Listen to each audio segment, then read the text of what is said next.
Hello everyone, सभी का स्वागत है वोकैब डोज के। चलिए शुरू करते हैं आज का हमारा पार्ट 11 द 15 मिनट एक्सप्रेस में। दोस्तों तो हमारे से आज पूछा गया है सिनोनिम यानी कि पर्यायवाची, और जो वर्ड दिया जा रहा है बहुत सिंपल सा है, मेरे ख्याल से पढ़ने से ही मालूम चल जाएगा सेंटेंस वर्ड का मीनिंग। इंटरलिंक्ड, इंटर का मतलब आपस में, लिंक्ड का मतलब क्या होता है दोस्तों, जुड़ा हुआ। तो सिंपल सा वर्ड अपने को मिल रहा है इस बार के सेशन के अंदर।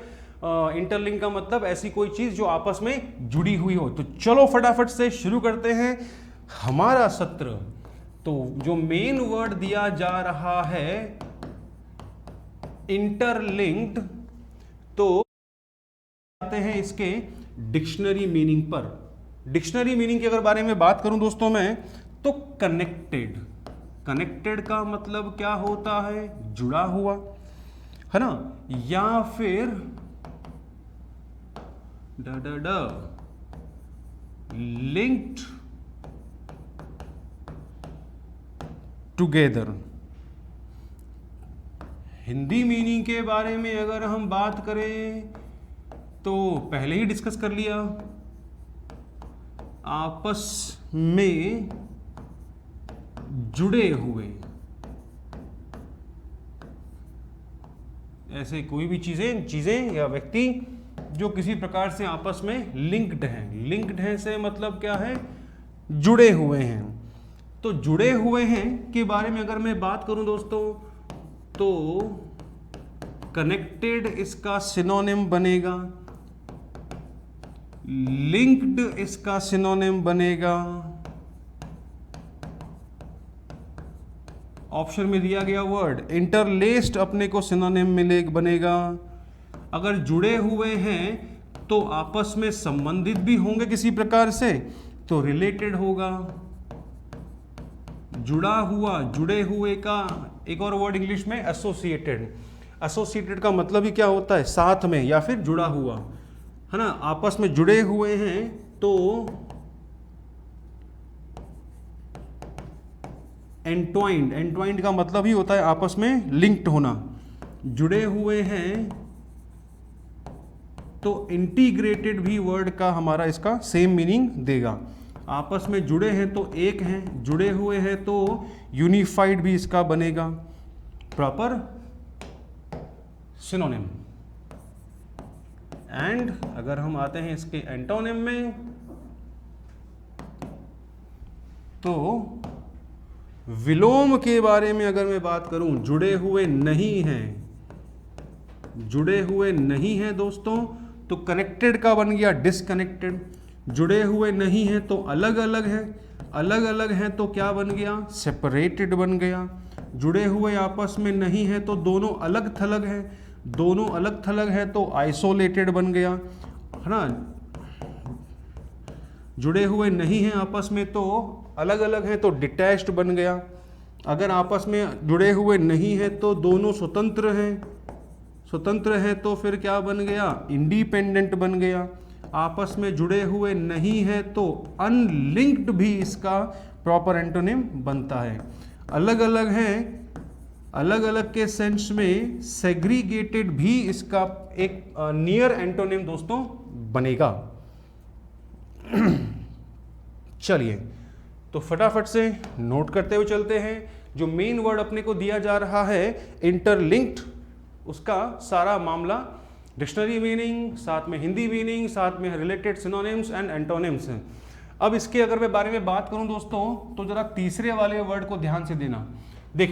इंटरलिंक्ड का सिनोनिम बोल रहा है इंटरलेस्ड, इंटरलेस्ड बोल रहा है, तो हमारा तीसरा ऑप्शन इसका आंसर बन गया, हमारा तीसरा वर्ड इसका आंसर बन गया।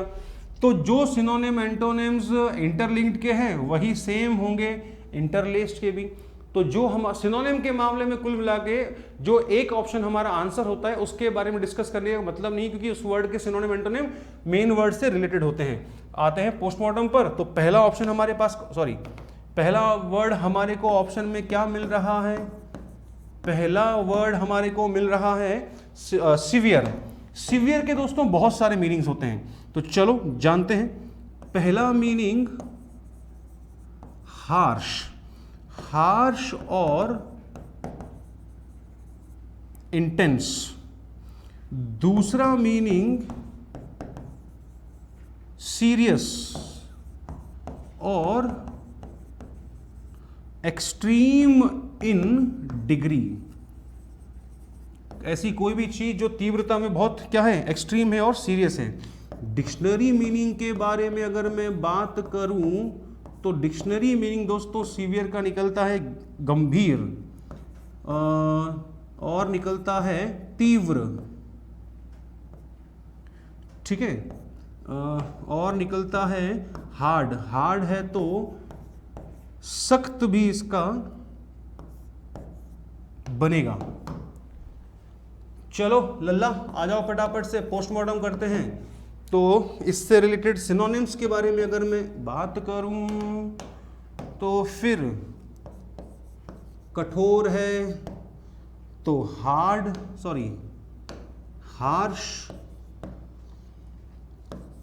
तीव्र है तो तीव्र का इंग्लिश इंटेंस, गंभीर है तो इंग्लिश में वर्ड सीरियस, तीव्र है तो इंग्लिश का मीनिंग एक्सट्रीम, कठोर है तो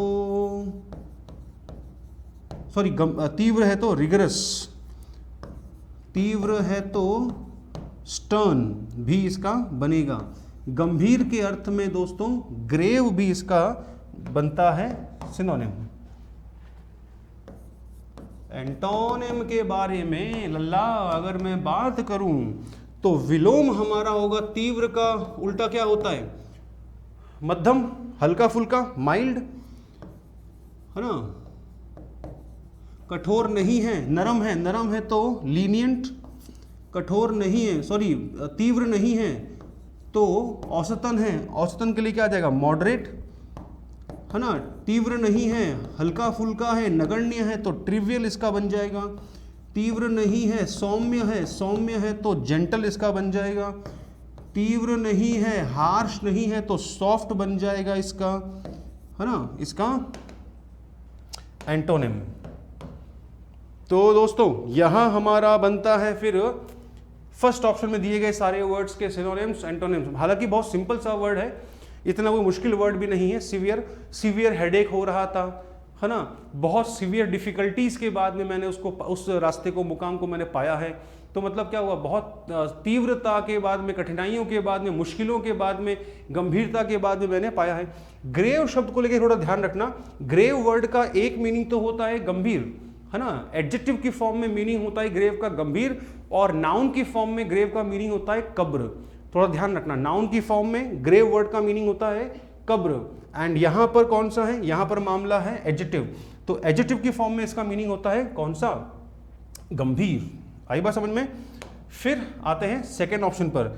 हालांकि जो अगर मैं क्वेश्चन के बारे में बात करूं दोस्तों, तो मेरे ख्याल से इस आज के पार्ट के अंदर मेन वर्ड और ऑप्शंस सारे ही हमारे लुल्लू पुल्लू हैं, सारे ही हमारे ऑप्शंस बड़े आसान से हैं। खैर चलते हैं, तो फिर सेकेंड ऑप्शन पे आता हूं दोस्तों। सेकेंड ऑप्शन अपने को कौन सा दिया गया है, फ्री। अगर फ्री शब्द के मैं डिक्शनरी मीनिंग को लेकर के बात करूं तो फ्री शब्द का भैया क्या हुआ, बहुत आसान, आजाद, मुक्त। अगर आजाद मुक्त है तो नॉट अंडर द कंट्रोल, किसी के भी नियंत्रण में नहीं है ना, और in the power of another, किसी के भी नियंत्रण में नहीं है, कंट्रोल में नहीं है। बहुत आसान सा वर्ड है, हालांकि इसके बारे में और क्या बताऊं मैं। फिर डिक्शनरी मीनिंग के बारे में बात करूं तो मुक्त, डिक्शनरी मीनिंग के बारे में बात करूं तो आजाद। फिर आते हैं लल्ला सिनोनिम्स पे, फ्री के, आजाद, मुक्त।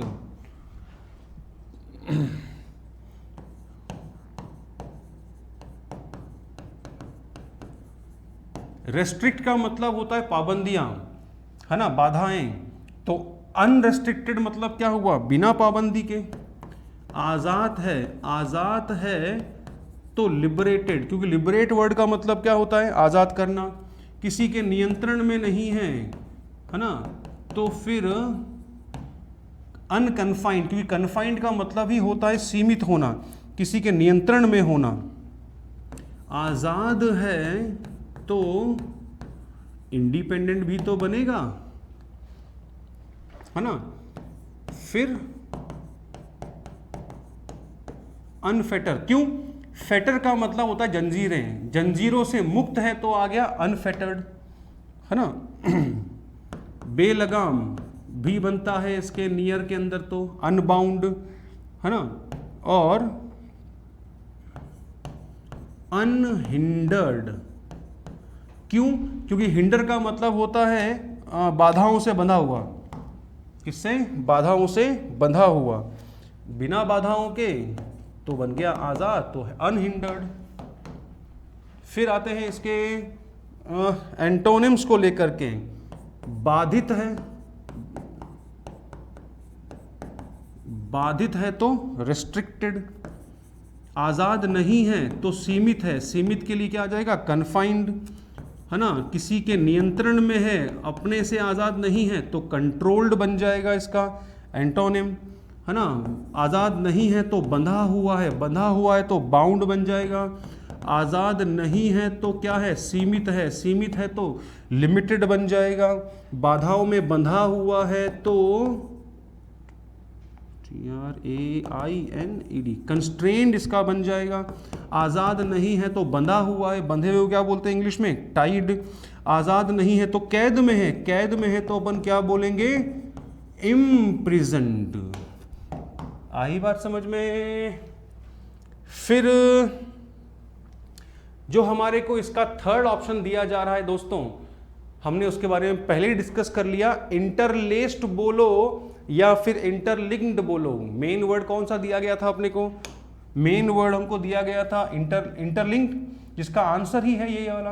पूछा गया सिनोनिम्स, तो जो सिनोनिम्स इंटरलिंक्ड के होंगे वही सिनोनिम्स इंटरलेस्ड के होंगे, तो हमारा इस वर्ड को लेकर के कोई एक्स्ट्रा डिस्कशन करने का मतलब ही नहीं है। सीधे आते हैं फोर्थ ऑप्शन की ओर। फोर्थ ऑप्शन हमारा कौन से के बारे में बात कर रहा है, फोर्थ ऑप्शन हमारा बात कर रहा है दोस्तों कंटिन्यूअस, और ये वर्ड भी हमारा बहुत ही आसान सा वर्ड है, जिसका मीनिंग होता है लगातार, लगातार, है ना। तो डिक्शनरी मीनिंग क्या बोलते हैं, डिक्शनरी मीनिंग है भैया इसका फॉर्मिंग एंड अनब्रोकन, मतलब लगातार है, लगातार है तो मतलब टूटा हुआ नहीं है, कहीं पर भी कोई चीज टूट नहीं रही है। कंटिन्यूअस का दूसरा मीनिंग अगर मैं बोलूं तो बिना बाधा के, बिना रुकावट के, बिना रुकावट के, तो अनइंटरप्टेड इसका बनेगा, क्योंकि इंटरप्ट का मतलब क्या होता है, इंटरप्ट का मतलब होता है दखल देना, बाधा देना, अन बोल दिया तो मतलब क्या बन गया, बिना बाधा के, बिना बाधा के। डिक्शनरी मीनिंग निरंतर या फिर बिना किसी विराम के, बिना किसी विराम के, तो लल्ला क्या बन जाएगा, अविराम। आते हैं इसके सिनोनिम्स के ऊपर, तो कंटिन्यूअस शब्द एक इतना कॉमन वर्ड है, इसके बहुत सारे आपको सिनोनिम्स मिल जाएंगे। अनइंटरप्टेड डिस्कस कर लिया अपन ने इसको, अविराम, अविराम मतलब क्या हो गया, ऑन गोइंग, निरंतर, निरंतर है तो बिना रुके, बिना रुके तो इंग्लिश का एक और वर्ड है कौन सा, परसिस्टेंट, निरंतर, निरंतर के लिए इंग्लिश में एक और वर्ड कौन सा, कांस्टेंट, कांस्टेंट का मतलब ही क्या होता है, लगातार, लगातार है तो बीच में कोई टूट नहीं रहा तो फिर अनब्रोकन। निरंतर का एक और वर्ड कौन सा, परपीचुअल भी निरंतर को ही बोलते हैं। लगातार चल रहा है तो स्टेडी भी इसका सिनोनिम बनता है। लगातार है तो नियर मीनिंग के अंदर इसका रेगुलर भी आता है, राइट। और निरंतर है तो सीजलेस भी बनेगा, क्योंकि सीज का मतलब होता है विराम, और बिना विराम के तो अपन क्या बोलेंगे, सीजलेस बोलेंगे दोस्तों, ठीक है। और फिर इसी के अगर मैं एंटोनिम के बारे में बात करूं तो लगातार नहीं है, लगातार नहीं है तो क्या होगा, डिसकंटिन्यूअस है। लगातार नहीं है तो बाधित है, बाधित है तो इंटरप्टेड। लगातार नहीं है तो नियर एंटोनिम के अंदर होगा स्पोराडिक। स्पोराडिक वर्ड के बारे में अगर मैं डिक्शनरी के बारे में डिक्शनरी मीनिंग के बारे में बात करूं, छिटपुट। छिटपुट मतलब रुक रुक के, रुक रुक के मतलब क्या हुआ, निरंतर नहीं है वो, है ना। और रुक रुक के लिए लेकर के इंटरमिटेंट मतलब बाधा बाधा से, है ना। नियर एंटोनिम्स के अंदर लगातार नहीं है तो टुकड़ों में है, टुकड़ों में है तो फ्रेगमेंटेड बनेगा इसका। लगातार नहीं है तो उसके अंदर बीच बीच में बीच बीच में क्या आ रहे हैं, ब्रेक्स आ रहे हैं। लगातार नहीं है तो लल्ला क्या बनेगा, रेगुलर बनेगा। लगातार नहीं है तो नियर एंटोनियम के अंदर अवसरण भी इसका प्रॉपर जो है वो मीनिंग देने वाला वर्ड बनता है अपने। तो ये थे हमारे चौथा वर्ड जो अपने को दिया जा रहा है। चौथा वर्ड अपने को कौन सा दिया जा रहा है दोस्तों, कंटिन्यूअस। हालांकि बहुत कॉमन सा वर्ड है, इसके एंटोनिम्स और सिनोनिम्स की अपने आप में बहुत ज़्यादा लंबी लाइन है। कोई इसका जो है वो सिंपल एक मीनिंग नहीं है, लगातार है, बहुत सारा है, बिना रुके हैं, तो बहुत सारे मीनिंग बन रहे हैं। ठीक है, जाने से पहले फटाफट से आपको जानकारी देना चाहूंगा मैं, 3 गुना दोस्तों खुशियां उत्कर्ष मना रहा है शिक्षा महोत्सव 13 अगस्त से लेकर के 13 अगस्त से लेकर के 21 अगस्त तक, जिसमें आप पाएंगे 78% फ्लैट डिस्काउंट इंडिपेंडेंस डे को लेकर के, निर्मल सर के बर्थडे को लेकर के आपको 13% एक्स्ट्रा डिस्काउंट मिल सकता है। और आप फ्यूचर में कोई और कोर्स खरीदना चाहें तो उसके हिसाब से आपको 100% रिवॉर्ड पॉइंट्स भी मिल सकते हैं। आज ही शुरू करें उत्कर्ष के साथ घर बैठे शानदार तैयारी। गौरव एसएससी सीजीएल फाउंडेशन बैच को लेकर के बात हो रही है यहाँ पर। दोस्तों इतना ही आज के सत्र में, मिलते हैं नेक्स्ट सेशन में। Till then thank you so much, जय हिंद।